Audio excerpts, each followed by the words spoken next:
Jadi untuk ANC itu sendiri itu kan singkatan ya. Mhm, Jadi ANC itu adalah antenatal care di mana ini dibagi dalam 3 kata. Jadi mhm, ante itu adalah sebelum, mhm, natal itu adalah bersalin, care itu adalah pelayanan.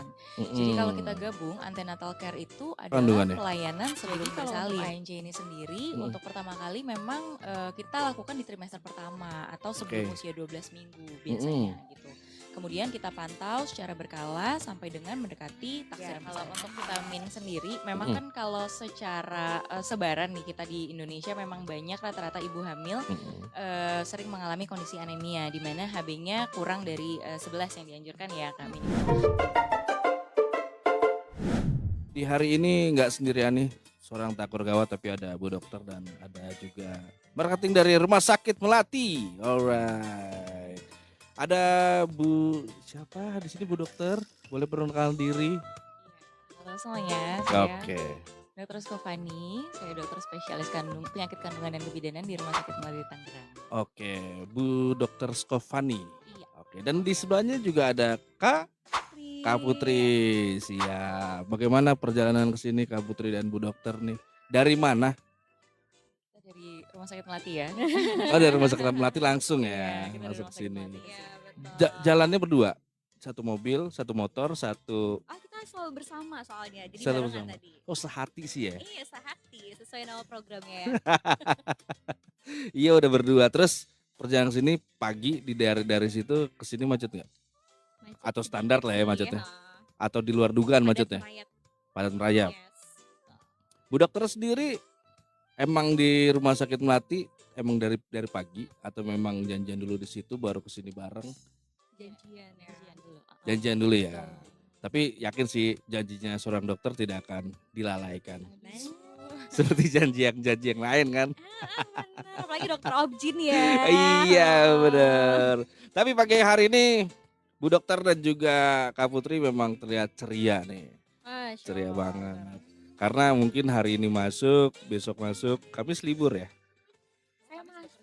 Oh Masuk kerja. sih, masih masuk ya. Oh ternyata kita sama. Kayak marketing gak ada liburnya. Dan teman Tangerang kita mau bahas ini nih sama Bu Dokter dan juga ada Kak Putri dari Rumah Sakit Melati tentang ANC. Saya juga nggak tahu ANC, tapi soal kehamilan dan janin mudah-mudahan tahu. Tapi kan ada ahlinya, ada Bu Dokter Skofania. Sejujurnya ANC itu saya sih belum tahu tuh singkatan dari apa nih Bu Dokter. Tapi secara konsepnya memang kan ANC itu untuk pemeriksaan ibu mengandung, Betul. terus kandungan gitu ya. Boleh dijelaskan Bu Skofani, Bu Dokter? Ya. Jadi untuk ANC itu sendiri itu kan singkatan ya. Mhm, Jadi ANC itu adalah antenatal care di mana ini dibagi dalam 3 kata. Jadi mhm, ante itu adalah sebelum, mhm, natal itu adalah bersalin, care itu adalah pelayanan. Jadi kalau kita mhm. gabung antenatal care itu adalah pelayanan sebelum bersalin di mana Oke, antenatal care ini memang dilakukan pelayanannya selama masa kehamilan untuk ibu mhm. dan memantau perkembangan janinnya seperti Pas itu. di usia berapa kandungannya? Jadi kalau untuk ANC ini sendiri, Mhm, untuk pertama kali memang kita lakukan di trimester pertama atau sebelum oke, usia 12 minggu mhm. biasanya gitu. Kemudian kita pantau secara berkala sampai dengan mendekati taksiran persalinannya. Seperti itu. Oke, berarti ANC itu juga bisa dari ayah dan ke ibu. ANC aku nitip cinta, Aduh, iya karena lagi ada ya. cintanya di situ kan lagi. Iya bener lagi. Ya berkembangnya gitu Betul, ya. berkembangnya Iya itu ya, betul. betul. Bisa ya, Hmm. Tuan Takur. Kalau untuk ANC sendiri kan itu memang bisa di rumah sakit atau biasanya kan ada juga yang di puskesmas atau misal dari masyarakat yang Betul. nggak yang memang cukupnya tuh di puskesmas atau hanya sekedar klinik tuh bisa Bu Dokter. Ya, betul. Kalau untuk ANC itu sendiri, jadi kita tergantung di fasilitas kesehatannya, Kak. Jadi kalau misalkan suatu kondisi kehamilan yang normal, Mhm, itu rata-rata dilakukan untuk antenatal care-nya memang di bidan atau di fasilitas oke kesehatan tingkat pertama di puskesmas. oke. Tapi kalau mengacu pada aturan Mhm, dari Kemenkes dan juga aturan untuk minimal mhm, pertemuan untuk ANC-nya, mhm, itu memang dianjurkan minimal 2 kali dari seluruh pertemuan antenatal care itu untuk mhm. bertemu dengan dokter 2 seperti kali itu. dalam sebulan atau? 2 kali dalam seluruh kehamilannya, seperti itu. Minimal Oke. 2 kali dalam seluruh kehamilannya dengan minimal jumlah pertemuannya 6 kali. Oke, berarti di dalam pertama kali for the first time si ibu yang mengandung ini periksa untuk ANC ini, itu memang hanya sekedar diperiksa atau memang udah langsung kayak disarankan obat apa atau apa yang memang untuk menjaga kesehatan si janin itu? Jadi kalau misalkan untuk ANC, jadi Mm-mm. seharusnya untuk mempersiapkan kehamilan itu kita mempersiapkannya dari sebelum nih, sebelum kita mau Oke. hamil. Sebelum mau hamil ya. Betul, sebelum mau hamil kita bisa screening awal, kita lakukan pemeriksaan dari suami dan juga dari istrinya, Oke. gitu kan. Bagaimana kesehatannya, ada resiko atau tidak pada saat nanti kehamilannya. Oke. Seperti misalkan kita sering lihat kalau ibu hamil dengan tekanan darah tinggi, ibu Mm-mm. hamil dengan anemia yang HB-nya kurang atau Mm. dengan diabetes contohnya gitu. Itu bisa kita screening dari awal, termasuk dengan infeksi menular seksual atau Mm-mm. misalkan penyakit-penyakit keturunan lainnya. Kalau sudah di screening itu bisa ini nggak? Berarti bisa dapat saran dari Bu Dokter ya. Misalnya tadi ada apa yang darah tinggi, Betul. misalnya di screening itu ada indikasi itu, berarti ada saran dari Bu Dokter misalnya. Berarti jangan hamil dulu atau seperti apa? Yap. Jadi kita lihat dulu Mm-mm. dari hasil screening kesehatannya Mm-mm. awalnya seperti apa sebelum mulai Oke. kehamilannya. Mm-mm. Jadi memang prinsipnya suatu kehamilan itu adalah suatu kehamilan yang sehat dan terencana baiknya gitu. Oke. Jadi ketika kita mendapatkan suatu resiko atau resiko komplikasi pada saat kehamilan ke depannya, mungkin kita bisa perbaiki dulu Mm. sehingga pada saat ibunya hamil nanti kehamilannya juga akan sehat dan lebih terencana. Oke. Salah satu cara biar terjaga kesehatan janinnya sama kalau misalnya udah terindikasi yang tadi Bu Dokter sebutin, itu cara mengatasinya seperti apa Bu Dokter? Jadi kalau misalkan memang kita ada indikasi nih Mm-mm. ketika kehamilan ini adalah beresiko, Oke. kita bisa melakukan suplementasi dulu. Jadi mungkin banyak ibu hamil di luar sana yang sebelum hamilnya suka konsultasi ke dokter disuruh ibu minum vitamin dulu. Oke. Kurang lebih sekitar 3 sampai 6 bulan sebelum kehamilan. Jadi Oke. dipersiapkan sebelum masa kehamilannya supaya modalnya bagus nih gitu Mm-mm. untuk sebelum kehamilannya. Nah, kemudian pada saat ibunya sudah melakukan test pack, sudah dikonfirmasi hamil. Jadi untuk pertemuan pertama memang dianjurkan dengan dokter atau dokter spesialis. Jadi Mm-mm. agar bisa dilakukan seperti kita lihat screening awal Oke. dari janinnya, usia kehamilannya, apakah sesuai dengan tanggalannya. Oke. Kemudian kita bisa screening kelainan kongenital awal dari 12 minggu pertama. Oke. Berarti dari ANC itu kan before dia hamil gitu atau kehamilan. Ada saran juga dong buat suaminya dalam artinya misalnya makanannya atau apa. Iya, betul. Itu seperti apa Bu Dokter? Ya, jadi intinya memang lifestyle-nya memang harus bagus dulu ya. Mm-mm. Olahraga, istirahat Betul. cukup. Tapi kembali lagi dengan aktivitas dan pekerjaan masing-masing gitu. Iya. Sehingga sebelum melakukan konsepsi atau misalkan sebelum mempersiapkan kehamilan, kita screening nih semuanya. Jadi dari hasil pemeriksaan fisik maupun dari hasil laboratorium, kita lihat apakah memang mumpuni untuk melakukan konsepsi atau kehamilan. Oke, berarti untuk yang dikonsumsi makanan ya, Yap. untuk seorang suaminya juga kan tergantung pekerjaannya juga tadi ya dari kata Bu Dokter Skovani. Tapi untuk suami yang nganggur sih makan apa aja yang penting kenyang kali Bu Dokter ya. Nah, itu iya tergantung porsinya ya. Bu Dokter tadi kita sempat ngobrol di off air dan ada Kak Putri juga terkait ibu hamil yang dimana tuh memang ada vitaminnya karena banyak ibu hamil itu yang anemia. Anemia kan untuk diri sendiri ya. Kalau entemia kan Anda. Oh beda. Masuk. Itu ada pilihannya sendiri atau memang direkomendasikan oleh dokter ini. Itu seperti apa Bu Dokter? Pilihan apa nih? Gak ada orang yang mau anemia. Bukan, Betul. obatnya vitaminnya, Oh, vitaminnya. Vitaminnya. Nah, Ya. itu seperti apa Bu Dokter?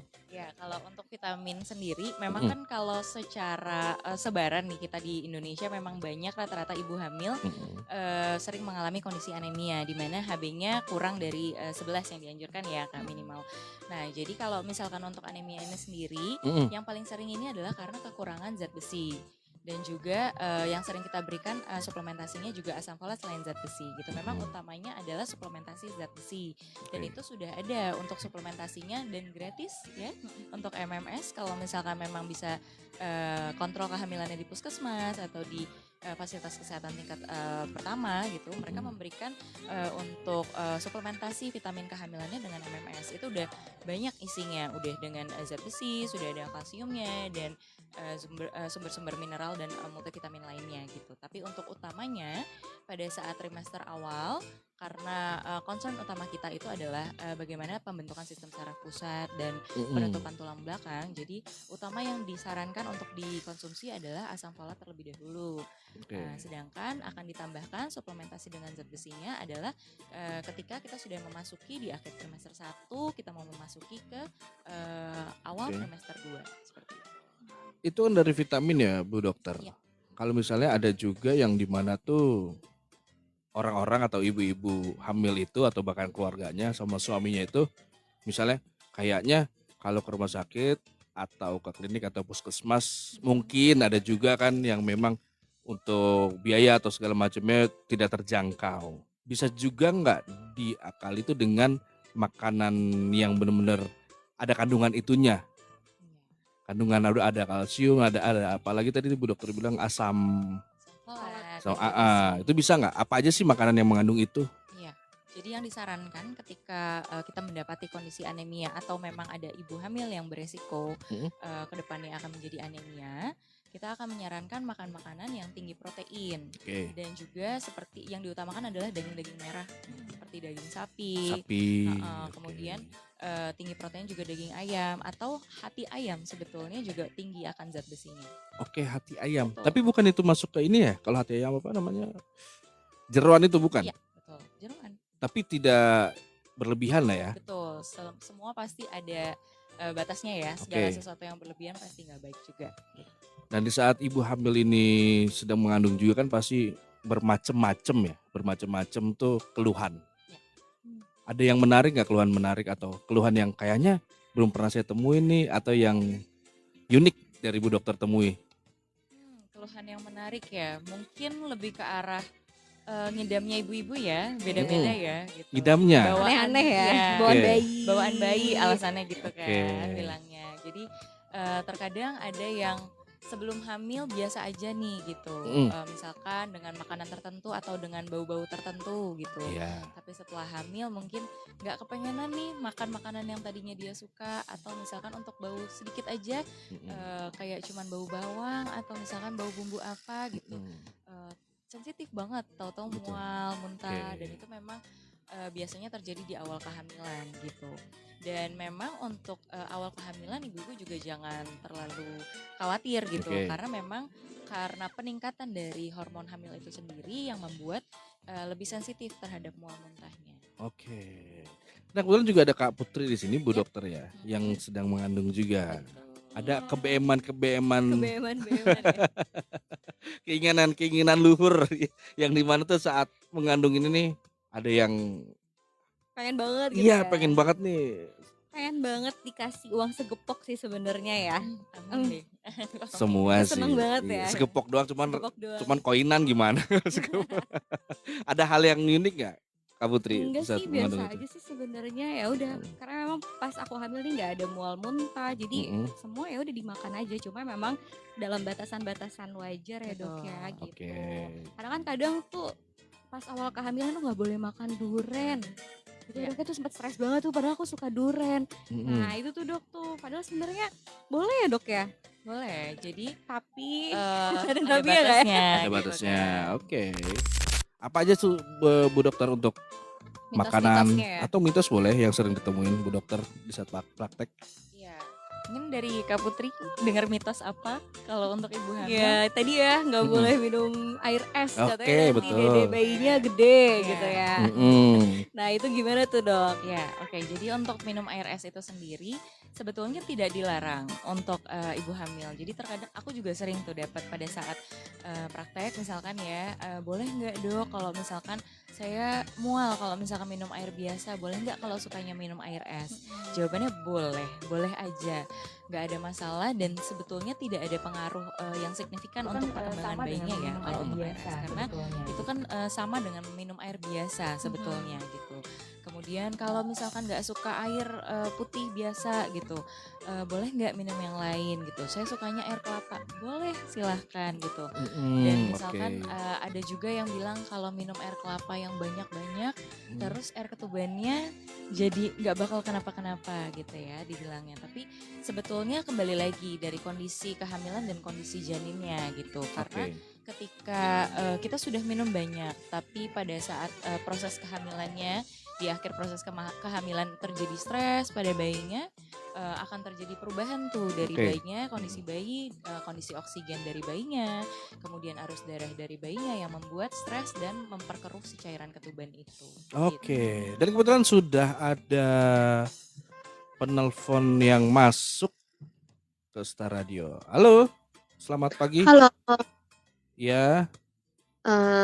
Perkenalkan saya Alfa dari tim Cukokol. Saya mau bertanya nih. Oke, Alfa namanya? Ya. Oke, silakan mau nanya ke Bu Dokter. Oke, silakan. Iya. Apa tanda-tanda perkembangan janin yang sehat menurut pemeriksaan dokter? Tanda-tanda janin yang sehat. Ya. Udah, ada lagi? Oh, cukup. Cukup ya. Oke, siap. Silakan Bu Dokter. Ya, ini pertanyaan yang bagus nih sebenarnya. Apa sih tanda-tanda perkembangan bayi yang sehat gitu ya? Jadi kalau untuk ANC ini sendiri kan kita bagi di trimester 1, 2, dan 3 ya. Trimester 1 itu adalah pertemuannya sebelum usia kehamilan 12 minggu. Kemudian untuk trimester 2 itu usia kehamilan dari 12 sampai dengan 28. Sedangkan untuk trimester 3 itu pertemuannya dari usia 30 sampai 38. Dan itu yang dianjurkan itu di tiap trimesternya 1 kali di trimester 1, 2 kali di trimester 2, dan 3 kali di trimester 3. Nah, untuk mempertimbangkan atau pada saat pemeriksaan untuk menghitung apakah perkembangan bayinya ini sehat atau tidak, untuk pelayanan ANC ini kita adalah suatu pelayanan yang terintegrasi sebetulnya. Jadi tidak hanya bayinya tapi kita periksa ibunya juga. Jadi kalau misalkan kita ingat ada 10T ya pada untuk pelayanan ANC ini. Jadi dari mengukur tensi, tinggi badan, tinggi berat badan, status gizi ibu, kemudian tinggi fundus uteri atau kita sebutnya adalah berapa sih tinggi puncak rahim dari ibu ini, apakah sesuai atau tidak dengan usia kehamilannya. Kemudian kita juga melakukan tes laboratorium untuk screening dari awal sampai dengan perkembangan kehamilannya seperti apa. Kemudian kita juga melihat status imunisasi TT biasanya kita pastikan untuk mencegah tetanus toksoid pada ibu. Kemudian juga kita lihat bagaimana persiapan persalinan dan juga persiapan kontrasepsi. Itu untuk terintegrasi untuk seluruh ANC-nya. Nah, kemudian pada setiap pertemuan biasanya tenaga kesehatan atau dokter atau bidan atau kami dokter spesialis kandungan biasanya kami melakukan pemeriksaan dari pemeriksaan fisik sampai dengan USG. Kita lihat bagaimana kondisi ibu dari tekanan darah dan juga dari peningkatan berat badan ibunya. Apakah sesuai anjuran atau tidak. Kemudian dari pemeriksaan tinggi fundus uterinya dari puncak rahimnya seperti apa. Sesuai atau tidak dengan usia kehamilannya. Kemudian kita lakukan pemeriksaan USG-nya juga gitu. Selain dari tinggi fundusnya kita ukur berapa sentinya, kita konfirmasi dari pemeriksaan USG. Berat badan bayinya, kondisi posisi bayinya, kita lihat bagaimana lokasi dari plasenta atau ari-arinya gitu. Dan juga kita menghitung berapa sih jumlah cairan ketubannya yang sesuai dengan usia kehamilannya. Seperti itu. Itu Kakak Alfa sudah jelas, detail banget tuh, dicatat nggak? Oke, thank you Alfa. Oke, Ibu. Alfa, salam buat Indomaret ya. Tetangganya dong. Iya.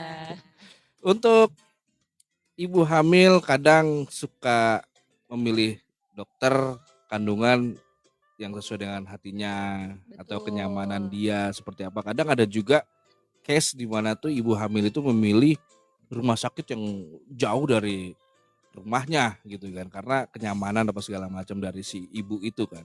Bagaimana cara meyakinkan si ibu hamil ini, Bu Dokter, biar dia memang nyaman dengan dokter yang memang ada di dekat rumahnya atau mungkin di rumah sakit melati, itu seperti apa, Bu Dokter? Jadi untuk ANC, peningkatan kualitas ANC ini sendiri di trimester pertama sebetulnya kalau memang ibu-ibu dapat buku pink tuh biasanya Iya kan benar, untuk saya ANC. megang lagi waktu itu. Iya, buat sekolah ya.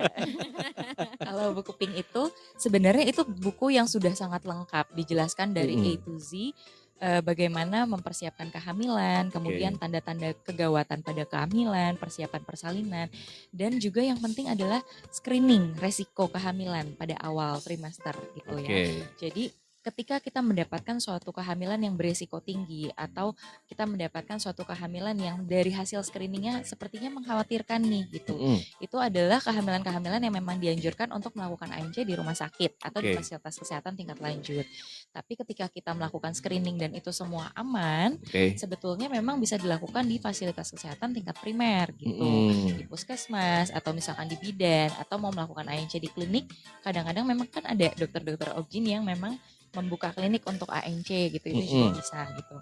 Tapi memang kembali lagi kenyamanan dari ibu dan suami gitu. Jadi ketika mereka memang sudah nyaman di suatu tempat, kemudian memang merencanakan untuk persalinan di situ, tidak ada salahnya juga mengambil tempat yang nyaman untuk kondisi ibu dan suami. Dan biasanya juga kan ibu hamil itu minta di USG gitu kan, udah. Sepenting itukah atau seberpengaruh itukah sampai ada yang memilih yang 2D, 3D? Jadi kalau untuk pemeriksaan USG itu sebetulnya memang dianjurkan ya khususnya pada saat pertemuan dengan dokter. Jadi dilakukan pemeriksaan pada saat trimester pertama dan juga di trimester ketiga. Itu yang wajibnya ya sebetulnya. Tapi kalau memang secara panduan, kalau untuk setiap pertemuan kita bisa melakukan pertemuan 1 bulan sekali sampai dengan akhir trimester 2 atau sekitar 28 minggu. Kemudian ketika kita di atas 28 minggu kita melakukan pertemuannya kurang lebih sekitar 2 minggu sekali untuk melakukan pemeriksaan USG untuk perkembangan janinnya. Kemudian baru 1 minggu sekali kita lihat di atas usia kehamilan 36 minggu gitu, karena itu sudah mendekati persalinan ya gitu. Tapi kalau untuk pemeriksaan USG sendiri karena sekarang fasilitas USG sudah canggih-canggih gitu. Beda banget sama zaman dulu gitu ya. Jadi kalau untuk pemeriksaan USG itu sendiri di trimester pertama yang kita wajibkan dan kita lihat itu adalah yang pertama adalah sebelum usia kehamilan 12 minggu untuk menentukan berapa sih usia kehamilannya. Karena terkadang terkadang ibu-ibu hamil yang datang itu kita tanya berapa nih Bu tanggal hari pertama haid terakhirnya, aduh lupa dok, iya kan? Aku banget tuh. Karena kayaknya haidnya nggak dicatat gitu atau nggak teratur gitu. Jadi kita melakukan konfirmasi dari USG untuk menentukan usia kehamilan beserta dengan taksiran persalinannya gitu. Jadi itu yang kita pegang supaya kita bisa tahu nih perkembangan janinnya pada saat trimester 2 dan trimester 3 apakah ini terlalu besar atau terlalu kecil gitu. Karena sering juga ibu-ibu datang ke poli bilang, "Dok kok setiap USG taksiran saya berubah-ubah ya?" gitu kan. Jadi kemarin tanggal segini, kemudian maju lagi, kemudian mundur lagi diperiksa di hari lain gitu. Jadi yang menjadi patokan adalah USG pada saat trimester 1 ini. Gitu. Kita lakukan berapa usia kehamilan, taksiran persalinan, jika posisinya baik bisa kita lakukan screening kongenital awal. Kelainan kongenitalnya ya, yang dibilang NT untuk pemeriksaan Down syndrome awal, kelainan kromosomal itu juga bisa dilakukan dari sebelum usia kehamilan 12 minggu. Kemudian untuk di trimester 2 dan di trimester 3 kita lebih banyak untuk memantau perkembangan bayinya dari taksiran berat badan, janinnya, kemudian untuk cairan ketubuhannya, dan kita lihat perkembangan dari plasentanya, dari ari-arinya, apakah ya lokasinya bagus, menutupi jalan lahir atau tidak gitu. Kemudian di trimester 3 yang kita lihat adalah posisi terbawah bayinya. Gitu, seperti apa? Apakah kepala ataukah sungsang ataukah janinnya melintang gitu untuk menentukan bagaimana sih metode persalinannya, apakah bisa dilakukan persalinan normal atau tidak. Gitu. Nah, kemudian untuk USG 4D ini sendiri terkadang tuh banyak ibu yang datang khusus untuk USG 4D untuk melihat gimana sih muka bayinya gitu kan ya. Tapi sebetulnya untuk tujuan dari USG 4D ini sendiri tidak hanya melihat muka dari si bayi bayinya itu ya, gitu. takutnya foto box lah. Iya, nanti dia udah jadi model duluan ya. Enggak dok, tapi biasanya buat maternity shoot tuh. Betul. Iya betul.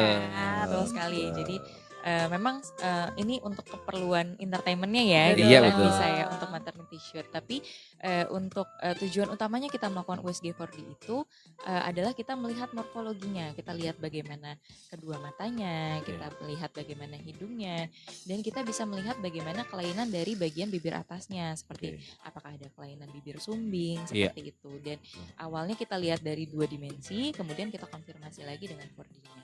Oke. Dan untuk USG juga kan di zaman dulu kan memang belum ada ya, atau tidak secanggih sekarang. Tadi sempat Bu Dokter bilang tuh statementnya. Punya ini nggak Bu Dokter, dalam arti tuh cerita zaman dulu tuh seperti apa sih ngejaga janinnya, terus cara dia memprediksi atau melihat kayaknya ini posisinya tidak sungsang, posisinya normal. Dulu itu kan tidak ada USG ya. Betul. Nah itu seperti itu Bu Dokter. Kalau memang juga masyarakat tidak ada yang untuk melakukan USG, bagaimana cara Ibu Dokter? Ya, jadi kalau untuk dulu sebelum kita ada teknologi yang secanggih sekarang, untuk penentuan detak jantung janinnya aja kita pakai stetoskop yang langsung ditempel ke perut ibunya. Ke perut ibunya ditempel lagi ke kuping dokternya gitu. Jadi kita benar-benar ear to stomach ya. Iya. Dari kuping ke perut gitu ya. Kemudian untuk menentukan bagaimana sih posisi bayinya, itu memang ada teknik pemeriksaan perabaan pada perut ibu. Selain kita menilai berapa sih tinggi puncak rahimnya, dari berdasarkan senti dari ujung ke ujung, dari atas ke bawah, kita juga melihat dari bagian kanan dan kirinya dan juga bagian terbawahnya apa. Untuk menentukan punggungnya di sebelah mana nih gitu. Kemudian pada saat kita meraba bagian kecil-kecilnya, oh ini kemungkinan adalah kaki dan tangannya di sebelah sini. Kemudian kita melihat kita meraba bagian keras, misalkan itu kemungkinan adalah kepala gitu, dibandingkan dengan bokongnya. Jadi memang ada beberapa teknik-teknik pemeriksaan selain USG dari pemeriksaan fisik ya, tentunya untuk memeriksa ibunya untuk menentukan bagaimana posisi dan presentasi dari janinnya itu. Kemudian kalau anak laki-laki, kalau di USG kelihatan tulang punggung duluan ya, karena dia kan tulang punggung keluarga ke depannya. Iya. Berat ya. Kalau perempuan tuh Kak tulang rusuk gitu kan. Dari tadi juga ada obrolan juga di off air sama Kak Putri, Bu Dokter ya, soal bentuk perut ya. Kalau bentuk perutnya ada yang mancung, ada yang melebar ke samping. Itu apa sih pengaruhnya? Memang dia laki-laki mancung, kalau perempuan melebar perutnya gitu. Iya. Ada secara sains nggak tuh? Kalau secara sains mungkin tidak ada korelasi ya antara bentuk perut dengan jenis kelamin gitu. Karena kembali lagi jenis kelamin itu sebetulnya memang sudah ditentukan dari awal pembuahan gitu. Jadi dari genetiknya seperti apa yang dibawa dari sel sperma dan sel telurnya itu sudah jadi dari awal. Bagaimana pembentukannya nanti tinggal dikonfirmasi dari USG seperti itu. Tapi memang banyak tuh yang bilang, oh kalau perutnya mancung ke depan biasanya nih laki-laki gitu. Atau misalkan kayak melebar ke samping mungkin ini perempuan. Tapi kalau untuk perut bentuk dari perut ibu itu sendiri pada saat hamil itu biasanya dipengaruhi dari memang bentuk rahim dari awal dan juga otot-otot dinding perut serta bentuk tubuh ibunya itu sendiri gitu. Jadi untuk korelasi secara ilmiah sih memang tidak ada. Tapi kalau untuk penentuan dan konfirmasi jenis kelamin biasanya kita lakukan konfirmasi dari pemeriksaan USG. Ibu hamil mengandung terus melahirkan, kira-kira kapan untuk yang baik atau yang sesuai dengan sarannya Bu Dokter untuk kontrol lagi? Dan setiap seminggu sekali kah atau sebulan sekali after dia melahirkan? Jadi setelah melahirkan maupun itu normal ataupun sesar ya gitu, biasanya kami akan menganjurkan untuk kontrol pada saat masa nifasnya begitu.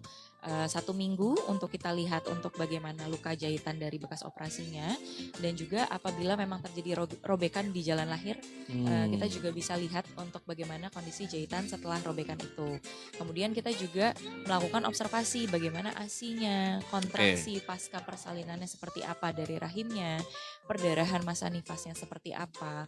Kemudian khusus untuk ibu-ibu yang hamil dengan resiko tinggi atau dengan kondisi hipertensi ataupun diabetes, pada saat masa nifasnya pun tetap kita minta kontrol. Jadi kita bisa mengobservasi tekanan darahnya terkontrol atau tidak. Kemudian gula darahnya seperti apa. Karena pada ibu-ibu dengan tekanan darah tinggi pun sampai dengan 12 minggu pasca salin itu tekanan darahnya masih bisa tetap tinggi dan juga masih tetap ada risiko kejangnya jika tekanan darahnya terlalu tinggi. Wah, ngeri banget ya. Sebenarnya saya juga pengen banyak ngobrol lagi nih sama Bu Dokter Skofani. Belum terkait dengan ASI juga yang mempengaruhi tingkat stres seorang ibu. Tapi ya bagaimana? Kayaknya kita harus akhiri dulu nih. Hubungan ini. Enggak dong. On air aja. Kalau hubungan sih tetap jalan terus. Kita harus menjaga silaturahmi. Betul. Bu Dokter, untuk terakhir nih, saran untuk ibu hamil, saran untuk bapaknya, atau saran apapun dari Bu Dokter terkait dengan ibu-ibu mengandung, silakan Bu Dokter. Ya, jadi untuk para ibu dan para suami, jika ada rencana untuk hamil, sebaiknya dipersiapkan secara matang, karena lebih baik kehamilan itu terencana dengan baik agar kehamilannya dan proses kehamilan hingga persalinan menjadi sehat dan terencana gitu. Tidak ada kegawat daruratan yang tiba-tiba seperti itu. Kemudian jangan lupa kepada para suami untuk mendampingi ibu-ibu selama masa kehamilan karena perubahan hormonal dan mood itu sangat nyata pada saat kehamilan itu. Kemudian untuk persiapan persalinannya itu juga sebetulnya sudah harus dipersiapkan sedari awal. Dari alat, kemudian dari secara finansial juga, pendamping dan juga tempat persalinannya di mana, serta rencana kontrasepsinya juga KB-nya. Kemudian juga untuk nifasnya juga jangan lupa untuk kontrol karena biasanya komplikasi pasca persalinan itu juga sering terjadi di masa nifasnya. Dari Kak Putri boleh? Dari aku ya. Iya. Jadi untuk teman Tangerang yang butuhkan layanan untuk ke Opjin atau poli kandungan gitu ya, di Rumah Sakit Melati kami ada dari Senin sampai Minggu Mekatakur. Jadi full tiap hari ada. Pagi, siang, sore, malam ada. Nah, terus juga di Rumah Sakit Melati bukan hanya dokter kandungan laki-laki, tapi juga ada dokter kandungan yang perempuan. Salah satunya adalah Dokter Skofani. Jadi boleh nih teman Tangerang yang mau catat jadwalnya Dokter Skofani. Beliau ada di hari Senin jam 2 sampai jam 4. Kemudian hari Selasa jam 8 malam sampai jam 10 malam. Kemudian hari Kamis jam 9 sampai jam 12 dan hari Jumat jam 7 sampai jam 9 malam. Jadi nggak ada alasan nih untuk para ayah tidak mendampingi istrinya gitu ya. Nah, satu lagi nih kataku, jadi Rumah Sakit Melati kalau misalkan nanti teman Tangerang yang mau melahirkan, jadi kami ada fasilitas untuk video dokumentasi persalinan. Wah keren tuh, banyak tuh sekarang yang pengen banget. Jadi mengabadikan momen-momen persalinan. Bener lagi. Gitu. Nah di Rumah Sakit Melati ada. Include ya. Betul, itu semua. Jadi boleh silakan hubungi di 0822 3034 2885 dan Instagram Rumah Sakit Melati di @rsmelati. Alright, Bu Dokter mau share untuk sosial medianya? Sosial medianya di @Laurencia_Skofani untuk Instagram. Kalau misalkan memang untuk tanya-tanya lebih lanjut langsung ke Rumah Sakit Melati aja. Terima kasih Bu Dokter Skofani dan juga Kak Putri. Ya, terima kasih Mas Tafur. Dan teman Tangerang, thank you udah dengerin Sehati ini bersama Rumah Sakit Melati. Thank you semuanya.